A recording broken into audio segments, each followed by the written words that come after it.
Le petit casse tout, c'est... Oui, la musique de James Bond. Ah bah oui. Alex Jaffray, une James Bond girl, on a trouvé Myriam Sora, ça vous va? Mais qu'elle rentre chez elle, Léa Seydoux, vous la remplacez comme vous voulez, comme ça. Bah voilà, Ouais, le ouais, spectre. Pardon, Léa. Le spectre vient de sortir, là. Oui, bref, c'est un carton, c'est énorme. Oui, c'est vrai.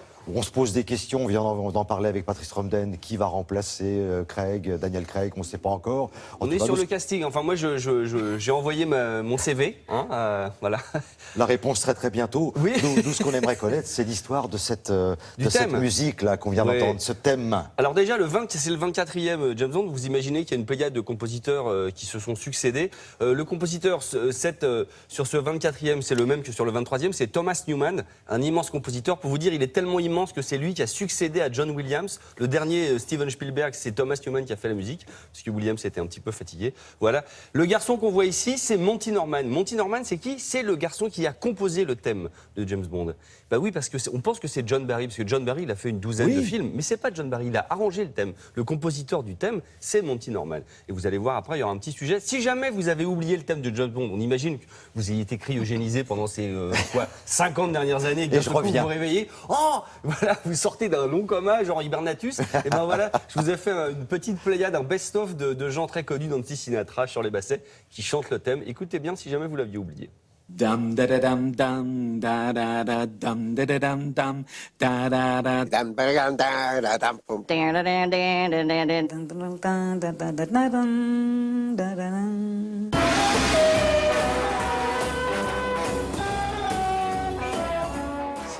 Faut quand même, on se dit, ça paraît tellement simple. Oui. C'est 3-4 notes. Tadam, tadam. C'est génial. Alors maintenant, je vais vous expliquer d'où vient le thème et comment il a été composé. Je vais lancer quelqu'un que j'aime beaucoup, qui est plutôt beau gosse et qui s'y connaît. Vas-y. Super lancement, merci. Alors on associe souvent le thème de James Bond à John Barry. John Barry, il a écrit 12 musiques de films pour James Bond, mais c'est pas lui qui a écrit le thème. Non, le thème c'est Monty Norman.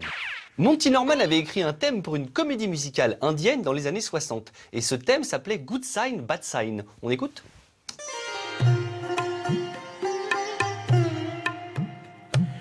I was born with this unlucky sneeze, and what is worse, I came.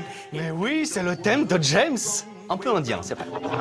On a le thème de James Bond, mais maintenant il faut l'habiller. Et pour l'habiller, John Barry a choisi une montée chromatique. Qu'est-ce que c'est? C'est très simple. Vous montez d'un demi-ton et puis vous descendez d'un demi-ton.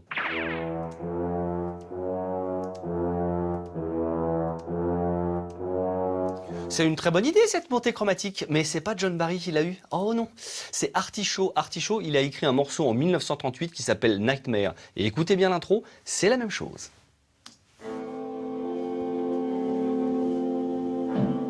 Ah non, c'est pas la même chose, c'est super la même chose, vous voulez dire. Maintenant qu'on a notre montée chromatique, il nous faut un instrument pour jouer le thème. Et le thème, on va le jouer au ukulélé. Le ukulélé, non, personne. Non, ça n'intéresse personne. Ouais, c'est très bien, écoutez. Moi, je vous propose d'appeler Vic Flick, le guitariste qui a joué pour la première fois le thème à la guitare. Ça donne ceci. Vous avez tout retenu, le thème a été écrit par Monty Norman, arrangé par John Barry. Il vous faut une montée chromatique, ainsi qu'un guitariste qui peut vous jouer le thème. Et vous avez un des plus grands thèmes de cinéma jamais écrit. James? James? Oui, bah il se trouve que c'est moi, alors oui, je suis là, j'arrive. Bon, c'est ce que vous avez envoyé à la production. Oui. Voilà, bon d'accord. Bah, Je me suis dit, et accessoirement, je peux remplacer Daniel Craig si jamais je peux voilà, faire les deux boulots. Un petit peu la musique. Patrice en a présenté 4 autres, mais enfin bon, il vous a peut-être Je les oublié. aime pas les 4 autres, hein. Je pense qu'ils ont eu qu'une chance, c'est un peu des tocards. Hein. Bon. En tout cas, merci pour cette historique, parce que c'est très important. Et puis ce fameux spirale dans laquelle apparaît James Bond. Ça fait combien d'années que ça dure? On en est au combien là, Bah, comme c'est le 24e, ouais, ça fait quoi? Ouais, 30 ans au moins. Et alors si on veut retrouver Oui, quelques pas loin, oui. chansons... Ah oui, alors vous avez la bande originale qui est sortie avec Sam Smith. Vous savez, il y a toujours une chanson, c'est-à-dire qu'il y a le thème et puis il y a la chanson du générique. Cette fois-ci, c'est Sam Smith qui a succédé à Adele l'an passé, voilà. Et j'ai juste une petite info, si vous êtes fan de musique de film, et je sais que c'est vrai, Thierry, du 21 au 22 novembre, c'est la 4e édition des festivals de musique à l'image. Voilà, ce sera à la Philharmonie. Cette fois-ci, c'est David Lynch et Alexandre Desplat. Vous savez, notre compositeur fétiche, notre chouchou, voilà, avec beaucoup de musique, des expositions, des ateliers. Allez-y, tout ça est sur le site. On me fait signe, je n'ai pas mes lunettes, mais on me fait signe que j'ai encore 1h30, c'est ça? Merci non, on me fait beaucoup. signe que c'est fini, Non. d'accord.